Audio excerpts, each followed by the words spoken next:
की जय। सत सनातन धर्म की जय।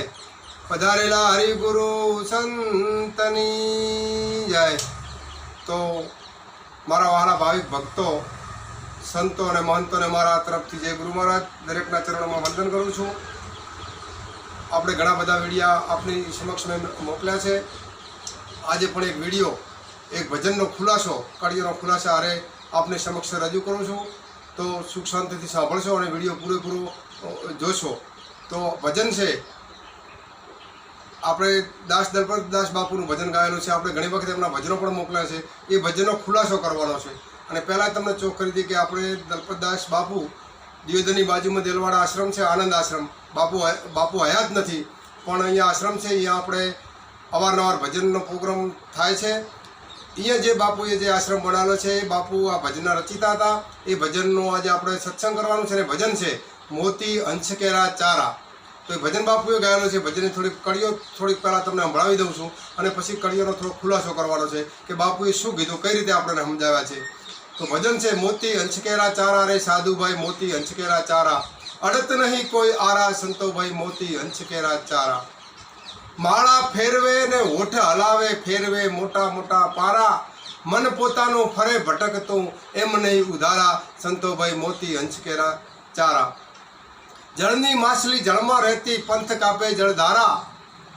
જળની માછલી જળમાં રહેતી પંથ કાપે જળધારા।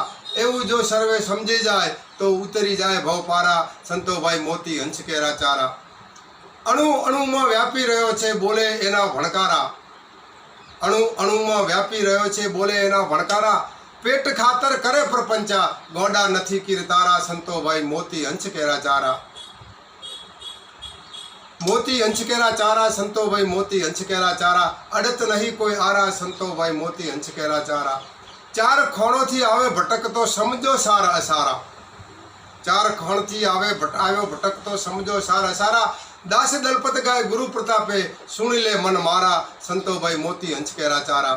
તો આ દલપતદાસ બાપુનું ભજન ગાયેલું છે। હવે આ ભજનની પંક્તિનો થોડો ખુલાસો કરી દઈએ આપણે કે બાપુએ આપણને કઈ રીતે સમજાવ્યા છે। મોતી અંશકેરા ચારા સંતો ભાઈ મોતી અંશકેરા ચારા। હવે મોતી છે, મોતી અંશનો ચારો છે। અંશ છે મોતીનો ચારો ત્યારે બીજો અડત નહીં કોઈ આરા, બીજા ખોરાક નહીં, બીજા આરાને અંશ અડે નહીં। હવે અંશ કોણ અને મોતી કોણનો થોડો ખુલાસો કરી દઈએ। તો અંશ સંત એ અંશ છે, સંત એ અંશ છે અને મોતી મોતી વચન છે। સંતોને ગુરુ મહારાજે આલેલા વચનનો ભજનનો ખોરાક હોય સાહેબ।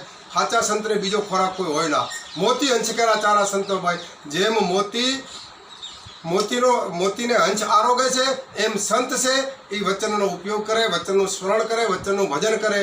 બીજો કોઈ જેમ અંશ બીજો કોઈ ખોરાક ખાતું નથી એમ સંતો પણ જે સાચા સંતો છે, ભક્તો છે એ ખાલી વચનનો આહાર કરતા હોય, વચનનું ભજન કરતા હોય, વચનરૂપી ભજન કરે એ સાચા સંત કહેવાય। એટલે કીધું કે મોતી અંશકેરા ચારા। મોતી સંત છે, મોતી વચન છે અને અંશ એ સંત છે। કે વચન છે એ સંતોનું, ભજન સ્મરણ છે એ સંતો સાચા સંતો કરે ભજન। પછી બીજી કડીમાં કીધું કે માળા ફેરવે ને હોઠ હલાવે ફેરવે મોટા મોટા પારા। મન પોતાનું ફરે ભટકતું એમ નહીં ઉધારા સંતો ભાઈ મોતી અંશકેરા ચારા। માળા ફેરવે ને હોઠ હલાવે। હવે બજારમાંથી માળા વેચાતી લાવી હોય, માળા ફેરવે ને હોઠામાં હલાવે। માળા ફેરવે ને હોઠ હલાવે ફેરવે મોટા મોટા પારા। અંદરથી મોટા મોટા પારા 108 પારાની માળા હોય, માળા ફેરવે ને હોઠ હલાવે ફેરવે મોટા મોટા પારા ફેરવે રાખે એમનામ આખો દિવસ। માળા ફેરવે હોઠ હલાવે ફેરવે મોટા મોટા પારા। મન પોતાનું ફરે ભટકતું। માળા ફેરવતા હોય પણ એમનું મન બહાર ભટકતું હોય। મન મારામાં તારામાં હાય હાય કોઈ પણ કામમાં અલગથી મન ભટકતું હોય અને માળા ફેરવતા સાહેબ માળા નકામી છે। માળા ફેરવે ને હોઠ હલાવે ફેરવે મોટા મોટા પારા। મન પોતાનું ફરે ભટકતું એમ નહીં ઉધારા। માળા ફેરવા માટે કરીને જો મન આપણું ભટકતું હોય સાહેબ તો આપણો કોઈ દાડો ઉદ્ધાર થયો નથી અને થવાનો નથી। માળા સદગુરુના વચનની જો માળાનું ભજનનું માળા કરશે અને મને એમાં પરોશે તો સાહેબ દરેક ભક્તોનો તમારો અને મારો ઉદ્ધાર થશે। માળા વગર સ્મરણની માળા વગર કોઈનો ઉદ્ધાર નથી। મન ભટકતું મૂકી દેશો તો જ આ વસ્તુ સાહેબ સમજાશે। અને જેણે જેણે મનને ભટકતા વશ કરીને ગુરુ મહારાજના સ્મરણમાં વચનમાં જેણે માળા ફેરવી છે એ સંતો સાહેબ સંતોના જગતમાં નામ છે। પછી કીધું જળની માછલી જળમાં રહેતી પંથ કાપે જળધારા।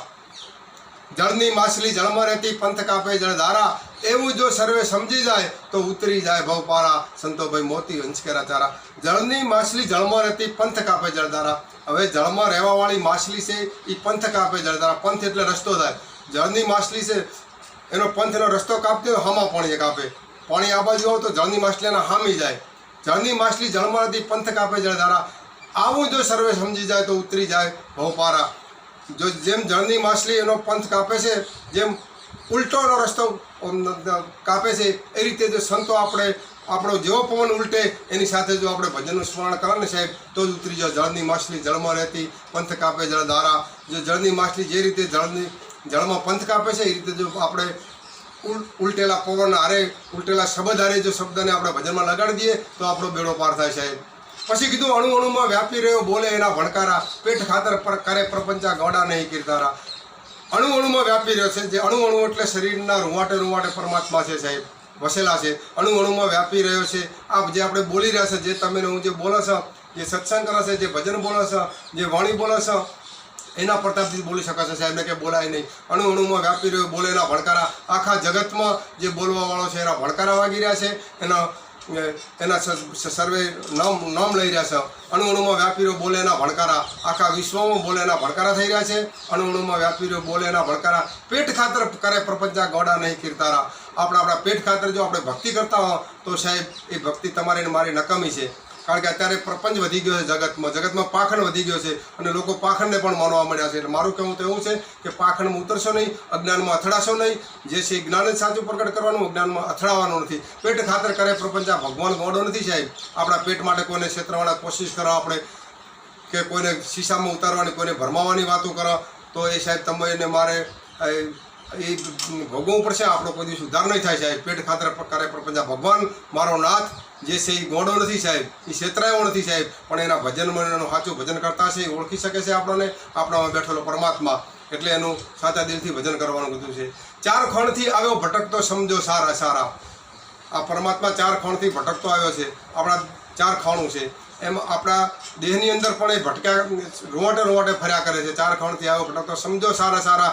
એ ભટકવાવાળું શું છે સાહેબ? એનો સાર, એમાં શું સાર છે? સમજો સારા સારા. એનો સાર આપણે સમજવો પડશે. ચાર ખણથી આવ્યો ભટકતો સમજો સારા સારા. દાસ દલપત ગાય ગુરુ પ્રતાપે સુણી લે મન મારા. દાસ દલપત ગાય ગુરુ પ્રતાપ સુણી લે મન મારા. હવે તું મારા મન તું સમજી જા અને તું આ ભગવાનના ભજનમાં લાગી જાય. અને જ્યાં સુધી આપણું મન તમારું ને મારું દરેકનું મન જો આમાં માળામાં આમાં ભજનમાં નહીં લાગે તો સાહેબ આપણો ઉદ્ધાર નહીં થાય. એટલે દરેક સંતોએ ગાયેલા ભજનમાં, ભજનની કડીઓમાં કે સાખીઓમાં ગમે ત્યારે ભજનની જ વાત આવે સાહેબ. કોઈ પણ ભજન તમે ખુલાસો કરો, કોઈ પણ ભજન બોલો, એમાં ભજન સ્મરણની વાત આવે છે. સ્મરણ કર્યા વગર શુદ્ધિ નથી સાહેબ. એટલે તમારે ને મારે દરેકને આવી વાતો સમજી એનો અનુભવ કરી એનું ભજન કરવું પડશે તો જ બેડો પાર થશે. એટલે મારું દરેક ભક્તોને કહેવાનું છે, મારી મારો વિનંતી છે કે જે ગુરુ મહારાજે આપણને વચન આપ્યું હોય એ વચનનું સ્મરણ કરશે ત્યારે જ આપણો બેડો પાર થશે. આપણું મન ભટકતું વાળી અને અંદર સુરતાને શબ્દારે લગાડી એનું ભજન કરજો. મારે જરૂર છે, તમારે જરૂર છે, દરેક ભક્તોને જરૂર છે સાહેબ. અને સંતો તો એનું સ્મરણ કરે જ છે, જે જગતમાં સંતો છે અને સંતોના જગતમાં નામ પણ થઈ ગયેલા છે. એટલે તમને બે હાથ જોડીને નમ્ર વિનંતી કરું છું કે મારું તારામાંથી પરથ્યા પછી અભિમાન મૂકી અને દાસ આપણા ગુરુ મહારાજના ચરણોમાં રહી એમના ચરણોના દાસ થઈ ભજનનું ભજન કરશે તો જ બેડો પાર થશે. સદગુરુ દેવ કી જય.